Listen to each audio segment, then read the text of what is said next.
Do your days look more like a roller coaster ride where on some days you're totally crushing it and on other days you're slacking off completely? And do you realize that you're missing more consistency in your output for your business and also in other habits in your daily life?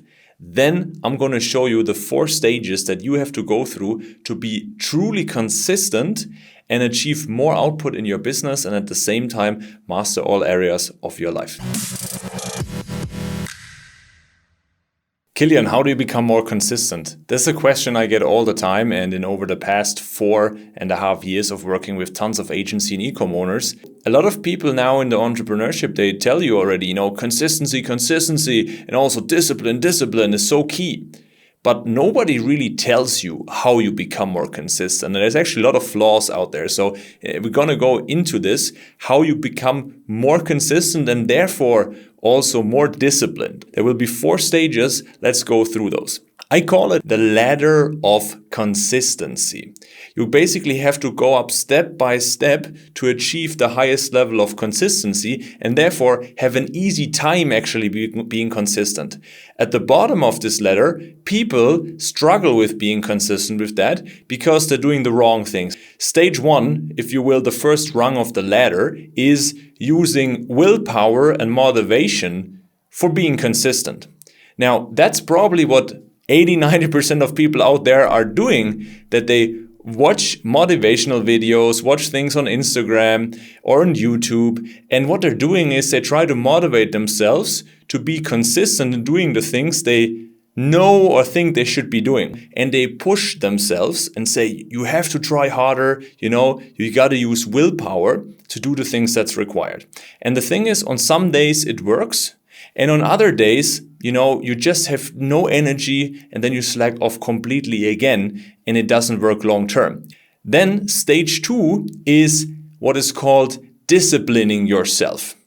Now, that's the stage where you are still using some form of willpower and discipline, but the difference is that you're now training that, right? This is all the type of people who tell you, just use discipline and push yourself and over time it will get better. And then over time you get more comfortable with doing the thing because you just say, okay, delay gratification, and then over time you will kind of learn to do the boring and the hard stuff. The problem with that, however, is that most people never get to that stage because they make it too hard on themselves. The resistance is too strong. Inevitably, there will be days where you just don't have the energy, you don't have that willpower, or you just basically don't feel like it. But for whatever reason, no motivation helps, no pushing yourself helps, and you're just going to fall back into old habits. The third stage is, if you go beyond that, is you're actually shifting away from disciplining yourself towards thinking, how can I make it easy on myself? Now, this is where we're talking about habits and environment.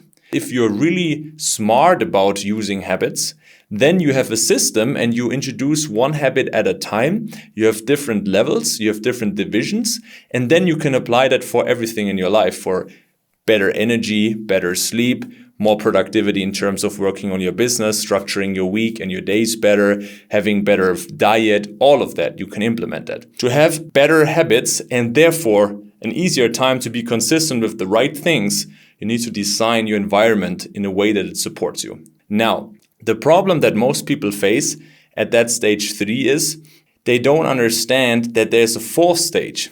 And that 4th stage is actually when you do a habit for such a long time, it's going to become part of your identity. That's super powerful because at some point you're going to start shifting your mindset around the thing that you're doing. Now, you might have people, at the beginning struggled with, let's say, outreach or cold calling. And over time, they've become so good at that they consider themselves an outgoing person suddenly. Most importantly for business owners, I'm a business owner, has business hours, and in the evening, I'm not going to be available for every random email. This is an identity piece that you can reinforce by sticking to good habits long term. Once you reach that stage, it's very easy for you to stick to that because it becomes so normal for you. It's like if you ask an athlete, do you discipline yourself to go to training every day?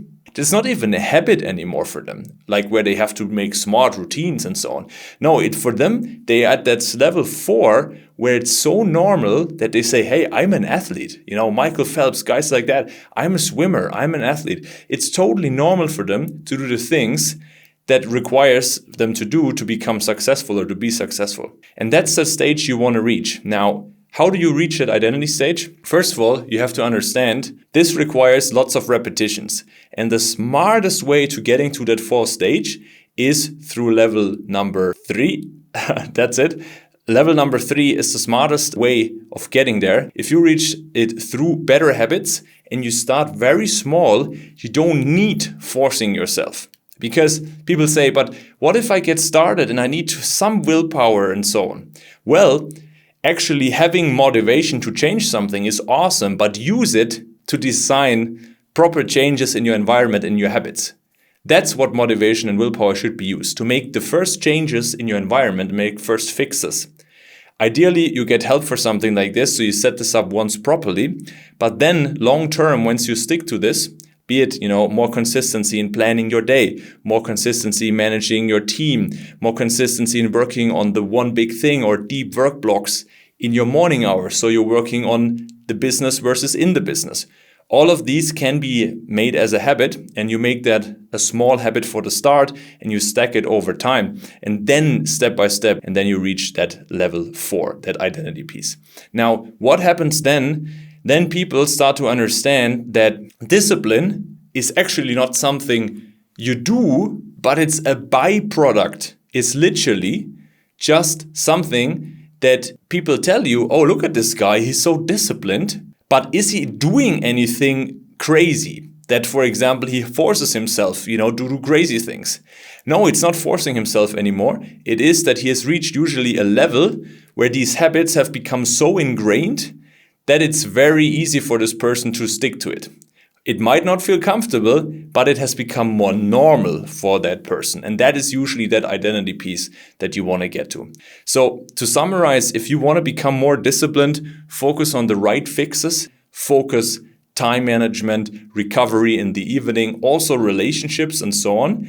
And then you can scale your business the most efficient way possible, avoiding these ups and downs and making sure that you grow your business without burning yourself out. That was helpful. Then comment below, what is it that you think is the easiest way for you to be more consistent? And then looking forward to reading you guys in the comments.